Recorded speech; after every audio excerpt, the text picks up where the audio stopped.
Hey, what's going on? It's me, the Jeff, and now we're coming back with another video today. We're talking week 6 preview. Here we go. So on Thursday night, I picked the Philadelphia Eagles to win, and they did. Started the week 1-0. So I'm officially over 500, 40 and 39 and 2. That's my record as of now. But let's get into these games. Tampa versus the Atlanta Falcons. Jameis Winston getting his second start. His first official start as a Tampa Bay Buccaneer this season, and Matt Ryan continuing after that 41-17 loss to the Pittsburgh Steelers last week. I see Atlanta to win this game unless Jameis Winston has something we don't know about, which I really don't think he's got anything we don't know about. He's got a short ball. He doesn't have that. He can't hit his wide receivers. He has no run game. I got Atlanta by 10 in this game. Next, Pittsburgh and Denver. Pittsburgh coming off of that win I said earlier against the Falcons. That's the Bengals. Bengals coming off of a reasonable week. I'm not sure if they won or lost last week. I forget. But I have Pittsburgh to win this game just out of fire and steam. I think they have the best chance to do it because they need a divisional win in this conference to stay afloat. They lose this week, it's going to hurt them a lot. I think Ben Roethlisberger knows that and can out-rifle the Red Rifle. Them by 5 points. In the game, that is. Next, Chargers versus Cleveland. I have Cleveland to lose this game. Chargers just look like the better team to me. Philip Rivers better than Baker Mayfield, period. Don't ever try to tell me different. They beat this team before. The Browns, that is. They were the first team. They were the team they beat back in 2016, the 1-15 season. But I see Cleveland to lose this one. Chargers win by 7. Next, Buffalo and Houston. Houston's going to blow this one out. I think this is the week Deshaun Watson finally hits it out of the park.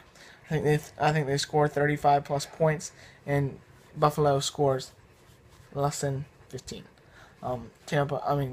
Houston wins it. Next, Bears and Miami. I have Miami to win this one. I think they finally get a win after a rough start of the last couple of weeks.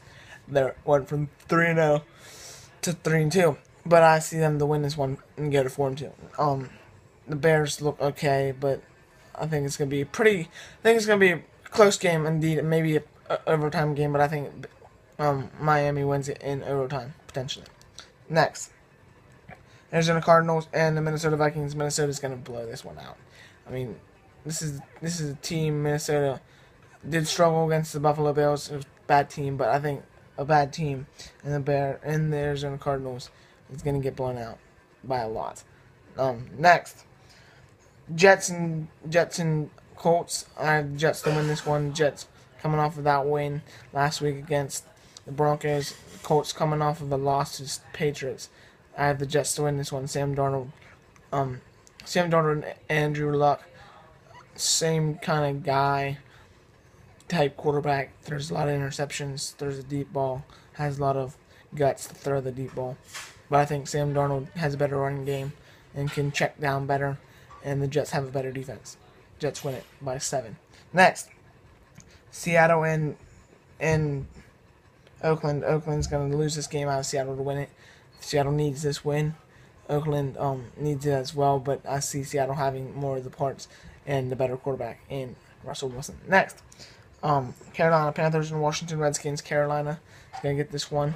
Washington is okay with Alex Smith, but it's sort of the same Alex Smith that we've seen for the last 5 years. Reasonable, not great. Next, Rams and Denver. Rams by 30. Denver doesn't have a chance in this game. Rams stay undefeated in this game, even without their two wide receivers. But they have a better defense, a better quarterback, a better run game. Denver doesn't have anything top 10 ranked in the National Football League, except for the run defense. But the Jets proved to make it that easily last week. Next, Jaguars, Cowboys. This could be close. I see it by 4. I think Jaguars get this win though. I think they need this win for their season to continue to go on the right way in order to go on. But I think Blake Bortles, if he struggles, this could be an easy win for the for the Cowboys. Key is for Blake Bortles to check down and get him out and keep the ball out of Blake Bortles' hands. That's got to be your mojo if you're the Jaguars. But without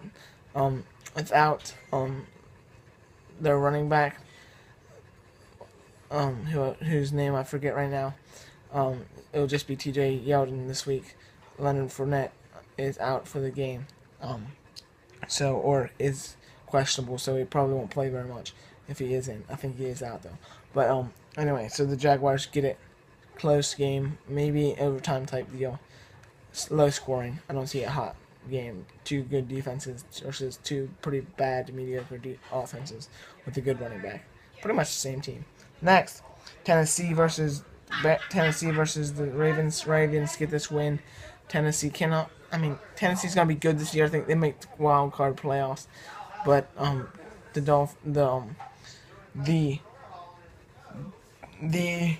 teams that the teams that the Ravens have beat this year come off and get big wins the following week. Yeah, the Jets win. No, that's not true, actually, because the Jets lost to the Jaguars. But anyway, the Ravens will win this one in a 25-17 win. That's my pick. Next, Kansas City and New England Patriots on Sunday Night Football. I have the Patriots to win this game, just because it's the veteran. It always works this way. The Rams will remain the only undefeated team in the National Football League after today. You've heard it first on the JFT Network. Subscribe, like, and all that jazz. But I'm not done yet. I've got one more game. Green Bay and San Francisco. San Francisco is coming off of a loss of their quarterback, and they're pretty much waiting for him to come back at this point. I have Green Bay to win it here. That's my video. If you liked the video, make sure you hit the like button. For more like this, hit the subscribe button. Coming out with a preview video for the Jets game later this morning. But that's all I've got right now. Thanks for liking, subscribing, and watching. Go Jets and go NFL.